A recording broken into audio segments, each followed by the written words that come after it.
my goal in life was to be the very best mother I could ever be. And I made every mistake you could name. There comes a time when you really don't have that control anymore, and you really got to just trust the Lord. He'll take care of them. I think that today's teens do have more independence, and I think that parents struggle more and more with trying to exert a positive influence on them.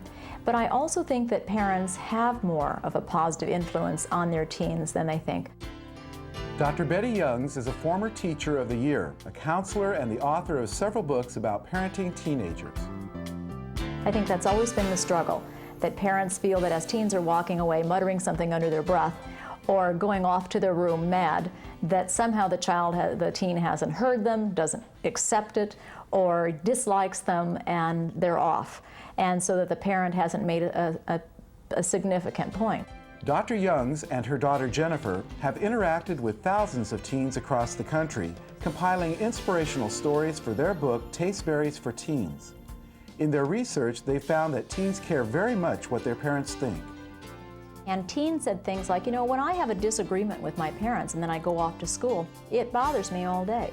I'm worried about it. One of the most important people in my life, my biggest supporter, my biggest fan, and I are on the outs.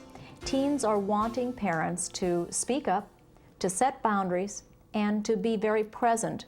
When I wanted to go to the mall with one of my friends, and my mom doesn't really know him, and so she kind of told me why she didn't want me to go with him, because she didn't really trust him because she didn't know him. And I kind of argued with her at first, but then I kind of saw the point. Allowing our children to go through the experiences of suffering through consequences of perhaps their mistakes or some of their friends for that matter, it all depends on the severity of that consequence. There could be some issues where Stephanie, for example, would rather not do homework. She'd rather be hanging out with her friends outside. But she knows she needs to get that homework done. We've reminded her, and that's fine. We'll let her be responsible for that. Come school day and she doesn't have that homework, then it's going to reflect on her grades. Versus something where she decides not to do the homework, but she's going to go jump in a car with her friends who know somebody else that we don't know of, and they'll be back in 4 hours. No, there's just the severity there of some potential consequences is just too much. So we would definitely step in at that point. Again, when we worked with so many teens across the country, we were hearing teens say, it's helpful for my parents to say, be in by certain time. It takes a lot of the pressure off. Many teens didn't want open sex. They didn't want to have to worry about whether or not they were square if they weren't doing drugs or alcohol. And so that parents are having the courage to say, these are the boundaries, this is what's right, and this is what's wrong, and that's the way it is, can be an important message for parents in today's time. More parents wish that their parents would do that and say that, and what we're seeing is that that's what teens are wanting too. There are times now that he thinks, yes, he's an adult and we shouldn't be getting on his case, and sometimes we do it because as a mother, I ask him, where are you going, you know, when he goes out? What are you doing? What are you gonna do? What time are you gonna? So, Mom, I don't have to answer all those questions.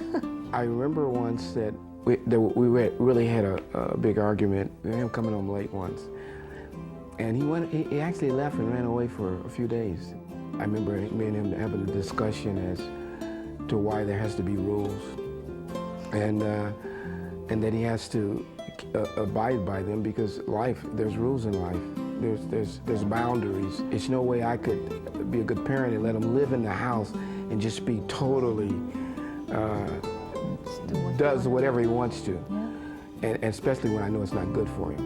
And I say, even though I want you to be able to make your decision, there have to be these ground rules. And I remember him crying, and as we talked about it, and he apologized for it.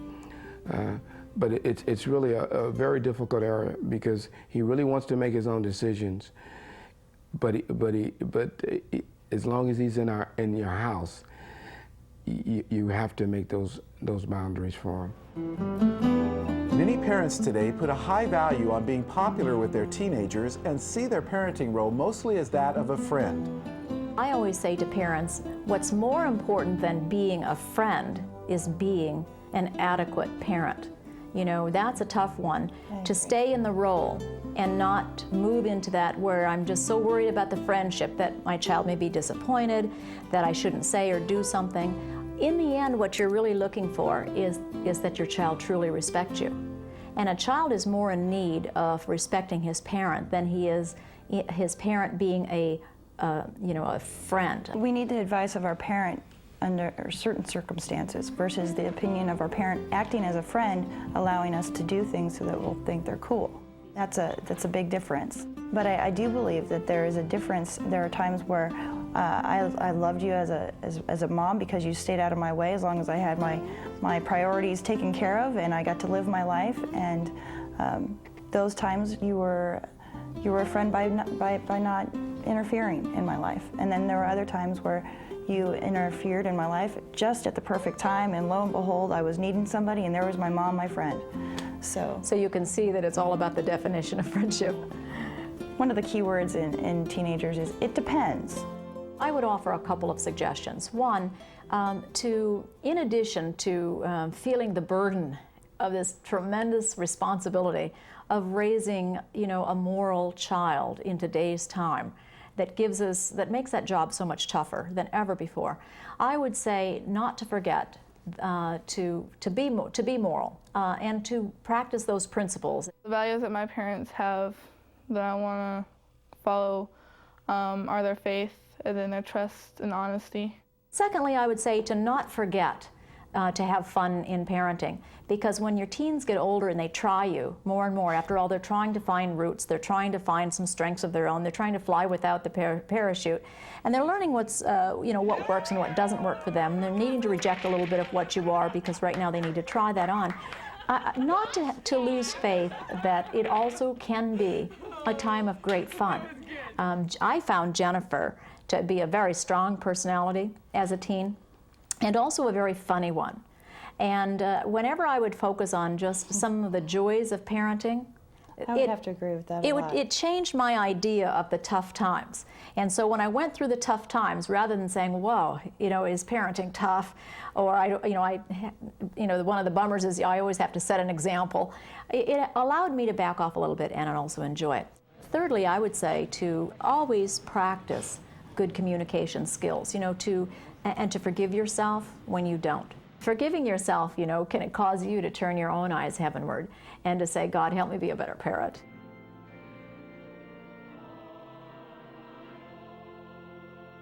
According to Betty and Jennifer Youngs, the role of faith and spirituality is significant for today's teens. We found many teens in today's time whose parents did not provide them with a spiritual background themselves, or who hadn't taken them through the steps of the church. And it was amazing. Well, numbers of teens who said, the only way I stopped from being out of control was to turn to God. I think a lot of the teens today are always, they feel much deeper, soulful. Some wear their hippie gear, but they're very deep, I think, people. And I think most all of the teens I've met are just such characters, just blooming.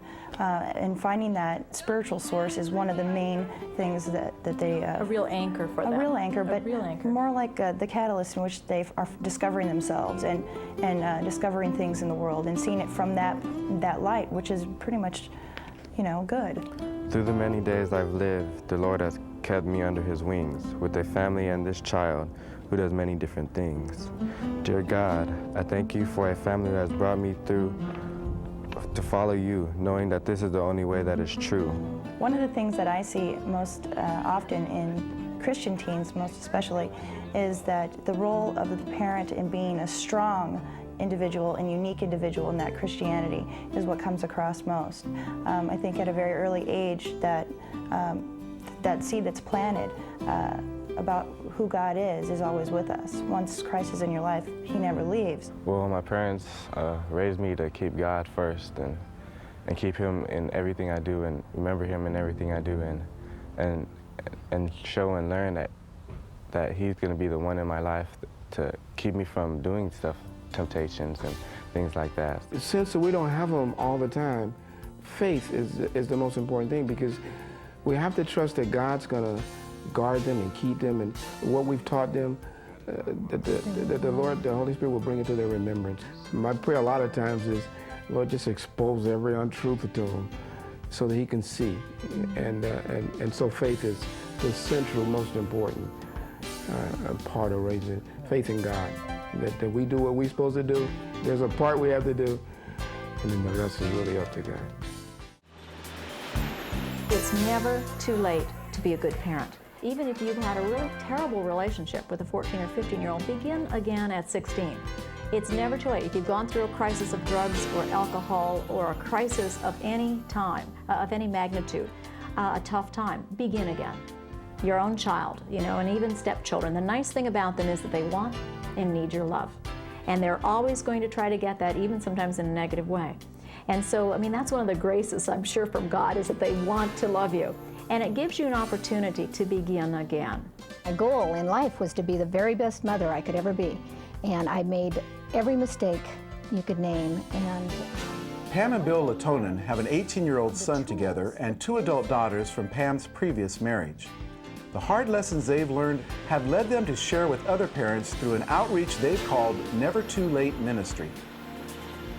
I just find that so many parents today feel that if their children are 15, 16, 17 years old, that it may be if they didn't do all the right things at the right time, that it is too late. And we want to encourage parents, no matter where they are with their kids, that it's never too late. We have a God that is a God of second and third chances, so he always gives us an opportunity to make the changes that are necessary. Some of the major mistakes that I made is that I came from a standpoint of fear. I was afraid that if I didn't do everything just perfect, that my kids wouldn't turn out perfect. I also was very critical. I thought that if I told them everything that they were doing wrong, that somehow they would want to shape up and do it right. I didn't know that unconditional love, showing love and being the person that you want your kids to be has so much power. I didn't know. My motives were good, they were right, but my methods were wrong. We muddled through for many years, believing that we had a grasp of what was necessary, but in the end the pain and the scars of Pam's earlier divorce took their toll on the girls as well. And when they were met with disrespectful discipline on my part, early on in our parenting, they rebelled. They acted out their pain in ways like using drugs, not staying in school, basically all the things that most parents are afraid will happen with their teenagers. I think a lot of parents live in fear as opposed to living in faith.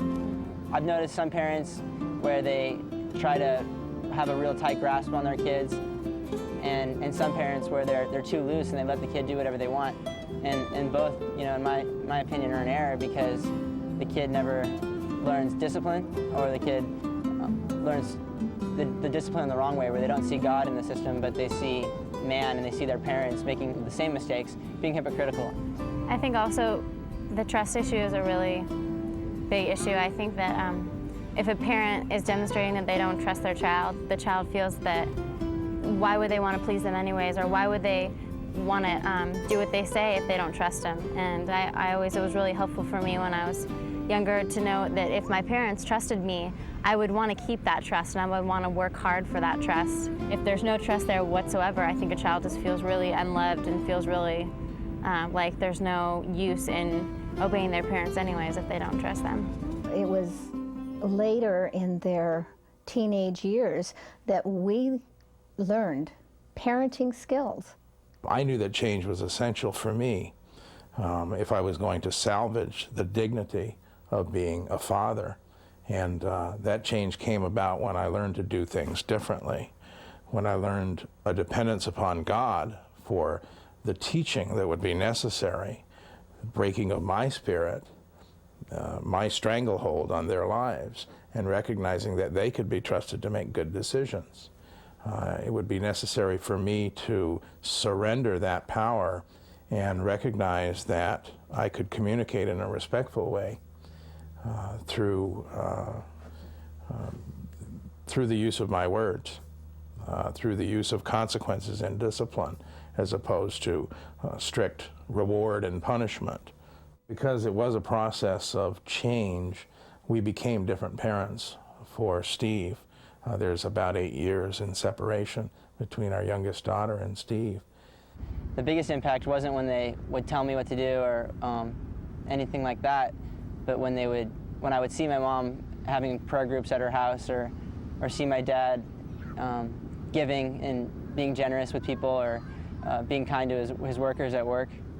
Steve also had the advantage that all children are supposed to have, and that is he had a set of parents that loved each other and still do love each other. And that is probably the most important aspect in parenting, is loving the other parent. We have learned how vital it is to model and be the person you want your kids to be. If you want your children to love the Lord, then you need to love the Lord with all your heart, soul, and mind. If you want your children to have a relationship with God where they have that intimacy of prayer, then you need to be a parent that prays.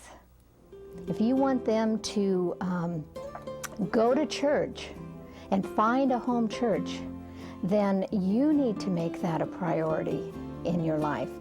And if you want your children to be true Christians, then you better live out your Christianity at home and not just out in the world.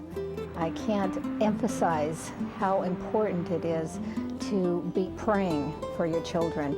You could be making all sorts of mistakes as a parent, but God is perfect, and as you lay down your requests for your children to God, He will perfect that, and He will equip you as a parent, and He will go before your children, and He will be the one that will protect them. I witnessed a lot of, with my sisters, and they had experienced drugs and alcohol and premarital sex, and I saw the effects of that sin, and I realized that sin was a real thing and that it couldn't be toyed with. Although I've attempted to do so myself, but it doesn't take me, I didn't need to fall as far, thankfully, because I could see that it wouldn't be beneficial and it wouldn't help, and that to be with Jesus is much better than anything else. The exciting part about prayer is that we know that it's not God's will that one of the little ones would perish, but all would come to everlasting life. And so that's an exciting scripture right there. So if you have a child that is wayward, you know that it is God's will that they come to know Him. There comes a time when you really don't have that control anymore, and you really got to just trust the Lord that He'll take care of them and watch over them. And I think that's where you really got to search deep for your faith and trust in God. It's a spiritual battle going on, and that He's the one that's going to fight for us, and that the battle, it belongs to Him. And what we are to do is to entrust those children into His hands and literally trust Him for the outcome. As we've seen, raising teenagers has its ups and downs. Fortunately, we aren't alone in the task. Parenting teenagers can actually help us to realize that we need to rely on the help of God and believe that by our Christian example, our children will learn to make the right decisions for their own lives.